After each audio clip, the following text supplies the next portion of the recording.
Hello everyone, welcome to easy grammar. আজ আমরা জানব রিলেটিভ অ্যাডভার্বের সম্পর্কে। তো রিলেটিভ অ্যাডভার্ব সম্পর্কে জানার আগে আমাদের বুঝতে হবে রিলেটিভ অ্যাডভার্ব কী।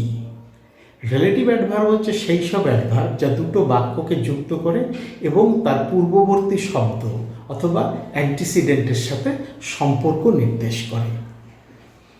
তো এখানে আমরা কিছু বাক্য লিখে রেখেছি যেগুলো আমরা ইংরেজি অনুবাদ করার সাথে সাথে আরও ভালোভাবে বুঝে নিতে পারবো কিভাবে রিলেটিভ অ্যাডভার্ব দুটো বাক্যকে যুক্ত করছে এবং তার পূর্ববর্তী শব্দ অথবা অ্যান্টিসিডেন্টের সাথে সম্পর্ক নির্দেশ করছে। তো এই বাক্যগুলো ইংরেজিতে অনুবাদ করার আগে আমাদের একটা ব্যাপার মাথায় রাখতে হবে, তা হচ্ছে রিলেটিভ অ্যাডভার্ব সবসময় দুটো সেন্টেন্সের মাঝখানে বসে বা দুটো বাক্যের মাঝখানে বসে দুটো বাক্যকে যুক্ত করে।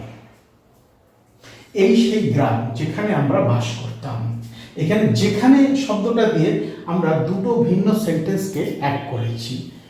যদি আমি বলি এটি একটি গ্রাম, আমরা এখানে বাস করতাম, এই দুটো বাক্যকে আমরা কিভাবে লিখলাম?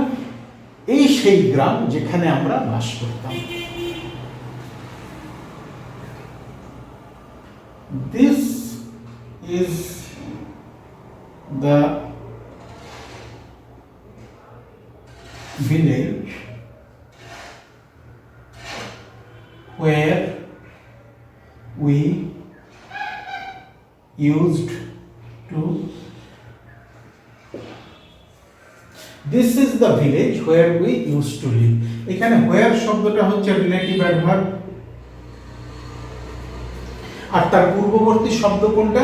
ভিলেজ, বা এই পূর্ববর্তী শব্দকে বলা হয় অ্যান্টিসিডেন্ট, যার সাথে এই রিলেটিভ অ্যাডভার্ব একটা সম্পর্ক বুঝিয়ে দিচ্ছে। এই সেই গ্রাম যেখানে, কোনখানে? এই গ্রামে। ঠিক আছে, তাহলে এটা হচ্ছে অ্যান্টিসিডেন্ট।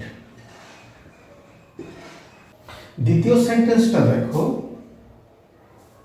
আমি সেই সময়ের কথা মনে করতে পারি যখন আমি স্কুলে ছিলাম, বা আমি স্কুল জীবনের কথা মনে করতে পারি। আমি স্কুলে ছিলাম, আমি সেই সময়ের কথা মনে করতে পারি। দুটো সেন্টেন্স, এই যখন শব্দটা দিয়ে আমি দুটো সেন্টেন্সকে অ্যাড করলাম। এই যখনটা হলো রিলেটিভ অ্যাডভার্ব। তো আমরা ট্রান্সলেট করার সময় এভাবে করব, I can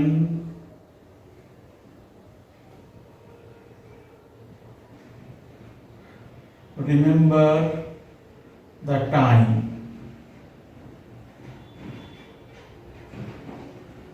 when I was in I can remember the time when I was in school. এখানে whenটা হয়ে গেল রিলেটিভ অ্যাডভার্ব, কার সাথে সম্পর্ক বোঝাচ্ছে? পূর্ববর্তী শব্দ টাইমের সাথে। এটা হচ্ছে অ্যান্টিসিডেন্ট। একটা রিলেটিভ অ্যাডভার্ব when, যা শুধু দুটো বাক্যকে যুক্তই করলো না, তার সাথে তার পূর্ববর্তী শব্দ বা অ্যান্টিসিডেন্টের সাথে সম্পর্কটাও বুঝিয়ে দিল। আমি জানি না সে এখন কোথায় থাকে। একটা মজা আছে এই সেন্টেন্সে। মজাটা কি জানো? এই সেন্টেন্সে কিন্তু অ্যান্টিসিডেন্ট বা পূর্ববর্তী শব্দ রিলেটিভ অ্যাডভার্বের সেটা উচ্চ আছে। দেখো, ইংরেজিতে অনুবাদ করলেই বুঝতে পারবে। I don't know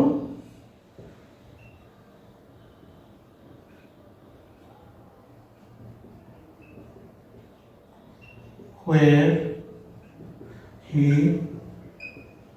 lives. আমি জানি না সে এখন কোথায় থাকে।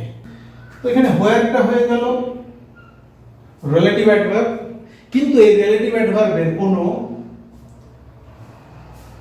অ্যান্টিসিডেন্ট নেই, পূর্ববর্তী কোনো শব্দ নেই। অ্যান্টিসিডেন্ট না থাকলে এই রিলেটিভ অ্যাডভার্বগুলোকে বলা হয় কনজাংটিভ অ্যাডভার্ব। যে রিলেটিভ অ্যাডভার্বের অ্যান্টিসিডেন্ট থাকে না তাদের বলা হয় কনজাংটিভ অ্যাডভার্ব। মাথায় রেখো। আমরা জানি না বিমল কেন কাজ ছেড়ে দিয়েছে। এই সেন্টেন্সটাও কিন্তু আরেকটার মতো, এটাতেও কোনো অ্যান্টিসিডেন্ট নেই। উই ডোন্ট নো, কি জানি না, কেন?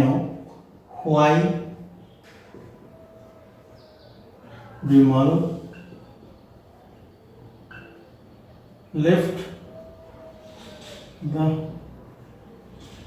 job.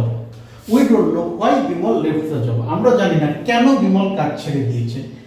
বিমল কাজ ছেড়ে দিয়েছে, আমরা তার কারণ জানি না। দুটো সেন্টেন্স, তো দুটো সেন্টেন্সকে এই হোয়াই দিয়ে আমি যুক্ত করলাম, ফলে এই হোয়াইটাকে আমরা বলতে পারি রিলেটিভ অ্যাডভার্ব। কিন্তু এই রিলেটিভ অ্যাডভার্বেরও কোনো অ্যান্টিসিডেন্ট নেই। We don't know the reason, এখানে যেমন I don't know the place or address where he lives now, ঠিক তেমনই we don't know the reason why Bimal left the job. আমরা জানি না কারণটা কেন বিমল কাজ ছেড়ে দিয়েছে, ফলে এই হোয়াই রিলেটিভ অ্যাডভার্বটা হয়ে গেল কনজাংটিভ অ্যাডভার্ব। ঠিক আছে, পরিষ্কার হলো। এরপরে আমরা ইন্টারোগেটিভ অ্যাডভার্ব সম্পর্কে জানবো, তো সেটা অন্য ক্লাসে, কারণ এক ক্লাসে সব হলে তোমরা কিচ্ছু বুঝতে পারবে না। এবার তোমরা নিজেরা কিছু সেন্টেন্স তৈরি করো রিলেটিভ অ্যাডভার্ব দিয়ে, সেগুলোর ভিতরে অ্যান্টিসিডেন্টগুলো খুঁজে বের করো, অ্যান্টিসিডেন্টের সাথে রিলেটিভ অ্যাডভার্বগুলোর কী সম্পর্ক সেটা বোঝার চেষ্টা করো।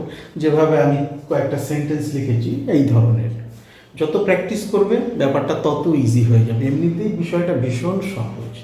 আর রিলেটিভ অ্যাডভার্ব সচরাচর হোয়েন, হোয়ার, হোয়াই এসবই হচ্ছে রিলেটিভ অ্যাডভার্ব।